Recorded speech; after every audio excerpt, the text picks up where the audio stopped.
جو نمائندے جو تھے جماعت اسلامی کے حافظ نعیم صاحب یہ جو منتخب ہوتے ہیں اور کافی جو ہے وہ عوام کا جو ان کو اعتماد حاصل ہوتا ہے، لیکن آج دیکھا جاتا ہے کہ وہ عوامی مینڈیٹ جو ہے وہ چوری کر لیا جاتا ہے۔ اب حافظ نعیم الرحمان صاحب جو ہیں انہوں نے جو ہے وہ بڑا سخت ریئیکشن دیا ہے، اس کے بعد پروٹیسٹ کل کے دن انہوں نے پورے پاکستان کے اندر جو ہے وہ احتجاج کی جو ہے وہ کال دی ہوئی ہے، اور اس کے بعد اگر وہ کورٹ کے اندر جاتے ہیں، انہوں نے الیکشن کمیشن میں جانے کا جو فیصلہ کیا ہے، الیکشن کمیشن اور اس کے بعد کورٹ میں جاتے ہیں خاص کر، تو پھر میرے خیال میں اگر انصاف ہوتا ہے تو پھر وہی حال جو ہے وہ ان کا ہوگا جو کہ یہاں پنجاب کے اندر جو ہے وہ حمزہ کی وزارت کا ہوا تھا۔ تو جو عوام کا مینڈیٹ ہے اگر آپ اس کا احترام نہیں کریں گے، بند کمرے کے اندر بیٹھ کے آپ ایک فیصلہ کر لیں گے کہ جی ہاں ہمارا ہی جو وہ میئر منتخب ہونا ہے۔ بظاہر کہ جو میئر ہے مرتضیٰ وہاب، یہ ان کی ایک اچھی ریپوٹیشن ہے، بڑی شائستگی سے جو وہ گفتگو کرتے ہیں، لیکن ان کو پہلے بھی کافی ساری ذمہ داریاں کراچی کے دی گئی ہیں، لیکن کوئی خاطر خواہ جو ہے وہ کارکردگی نہیں دکھا سکے، کیونکہ پیچھے جو ہے ان کے بلاول اور زرداری تھے، تو ظاہر ایسے بات ہے کہ ان کا ٹرسٹ ہے اتنا جو ہے وہ عوام کے ساتھ جو وہ ہوتا نہیں ہے کہ وہ اس طرح کے کام کر سکے۔ کم از کم کراچی کا سیوریج سسٹم ہی ٹھیک کر دیں، کراچی کی جو پبلک کی حال ہے، جو پبلک ٹرانسپورٹ کا حال ہے، وہاں کی سڑکوں کا حال ہے، وہاں پہ فل جو ہے وہ آپ کو ایک کھنڈر ہی کھنڈر ایک کراچی نظر آئے گا۔ وہ کراچی جو ایک وقت میں ناظرین روشنیوں کا شہر جس کو کہا جاتا تھا، لیکن آج جو ہے وہ ہر لحاظ سے وہ کراچی پیچھے گیا ہے۔ جب کراچی پیچھے گیا ہے تو ناظرین کراچی سے پورا پاکستان چلتا ہے، سندھ چلتا ہے، تو پاکستان اور کراچی بھی جو ہے بالخصوص جو وہ بہت جو سندھ کے لوگ جو پیچھے گئے ہیں۔ ناظرین تیسری جو اہم خبر ہے، خواجہ آصف نے ایک شرمناک جو بیان دیا اوورسیز پاکستانی کے حوالے سے، جس سے اوورسیز پاکستانیوں کے اندر غم و غصہ ہے، اور خواجہ آصف نے اس طرح کا بیان دیا ہے کہ یہ صرف مردے دفنانے کے لیے آتے ہیں، تو ان کو پتہ نہیں شرم آنی چاہیے۔ لیکن دیکھیں اوورسیز پاکستانی جو ہے وہ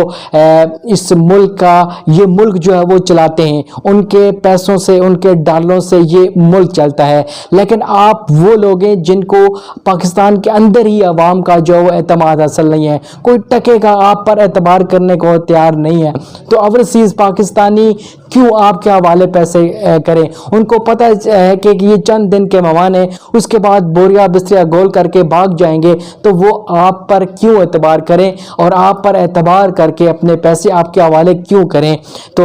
ان سے آپ نے ووٹ کا حق بھی چھین لیا اور اب آپ ان کو گالیاں دیتے ہیں، جس کی وجہ سے ان کے جذبات جو ہے وہ ناظرین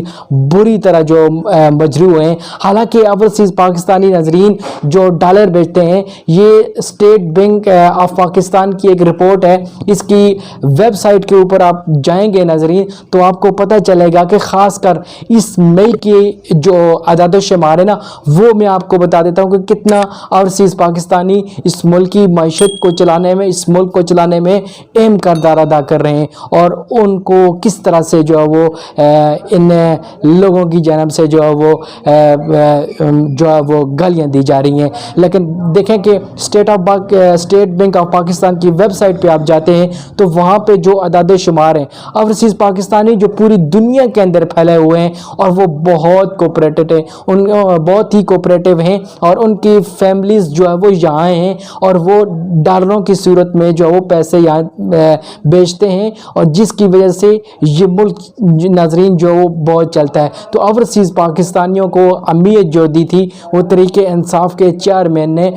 قاسم کے ابو نے دی، جس کی وجہ سے اوورسیز پاکستانی ان کو بہت عزت کی نگاہ سے دیکھتے ہیں، چاہے وہ شوکت خانم ہو، وہ نمل یونیورسٹی ہو،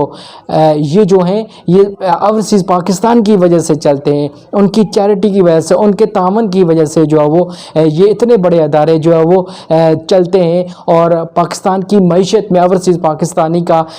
جو بہت بڑا کردار ہے۔ تو یہ جو ہے وہ میں آپ کو اعداد و شمار بتاتا ہوں، یہ صرف مئی کے جو ہے وہ ناظرین اعداد و شمار ہیں جو اوورسیز پاکستانیوں نے یہاں پہ ڈالر بھیجے ہیں۔ آپ بات کی جائے یو ایس اے کی تو یو ایس اے سے ناظرین افریقی پاکستانیوں تقریباً 260 ملین جو ہے وہ، حالانکہ یہ چند اربوں کے لیے، چند ملین کے لیے جو ہے وہ دنیا کے اندر بھیک مانگتے، آئی ایم ایف سے بھیک مانگتے پھرتے ہیں۔ دوست ممالک ان کے اوپر اعتماد کرنے کو تیار نہیں ہیں، تو اوورسیز پاکستانی آپ پر کیوں اعتبار کرے؟ پاکستان کے عوام آپ پر اعتبار نہیں کرتے ہیں تو وہ کیوں کریں؟ تو جو ایک روشن ڈیجیٹل اکاؤنٹ بنایا گیا تھا، اس سے اوورسیز پاکستانیوں نے اپنے پیسے جو ہے وہ نکال کے باہر واپس اپنے ملکوں کے جہاں جس ملک کے اندر موجود ہیں انہوں نے وہاں پہ رکھ رہے ہیں، کیونکہ عوام ان کے اوپر ناظرین اعتبار نہیں کرتے۔ اور پھر اوپر سے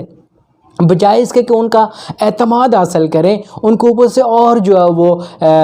وہ گالیاں دے رہے ہیں، جس کی وجہ سے ان کے جذبات جو ہے ناظرین بہت مجروح ہوئے ہیں اور انہوں نے بڑا جو ہے وہ احتجاج جو ہے وہ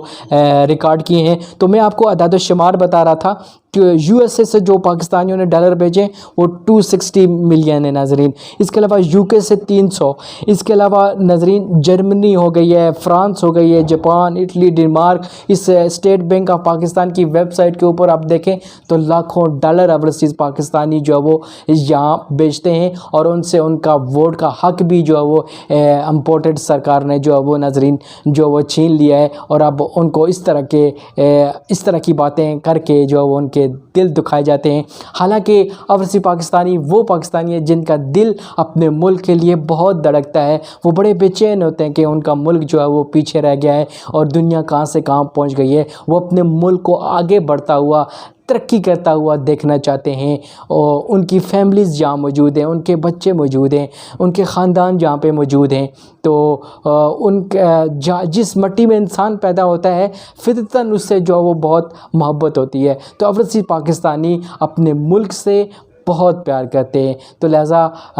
خواجہ آصف صاحبہ کوئی شرم ہوتی ہے، کوئی حیا ہوتی ہے، کوئی ایتھکس ہوتی ہے۔ ناظرین آج تک کے لیے اتنا ہی، اپنا خیال رکھے گا، اپنے اس چینل کا بھی نیکسٹ ولاگ میں پھر ملاقات ہوتی ہے۔ چینل کو سبسکرائب کیجیے گا، کامنٹ سیکشن میں اپنی آراء اور تجاویز سے آگاہ کیجیے گا۔ نیکسٹ ولاگ میں پھر ملاقات ہوتی ہے۔ فی امان اللہ۔